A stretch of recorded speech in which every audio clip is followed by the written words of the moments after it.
Chapter 7 Unit Exercise 7 third sum பார்க்க போகிறோம். Find the maximum volume of a cone that can be curved out of a solid hemisphere of radius r units.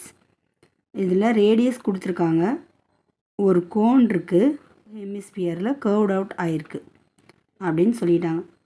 So வாங்க sum போட்டுடலாம். Hemisphere radius equal to R units, ஹைட்டும் ஆர்னு எடுத்துக்கலாம். Volume of a cone formula 1/3 pi r square h cubic units 1/3 into pi into r radius ஓடது வந்து r ன்னு சொல்லிருக்காங்க. So r into r into height r, so r cubic units. Volume of a cone equal to 1/3 pi r cubic units. இவ்வளோதாங்க answer. ரொம்ப simple. Try பண்ணி பாருங்கள். All the best.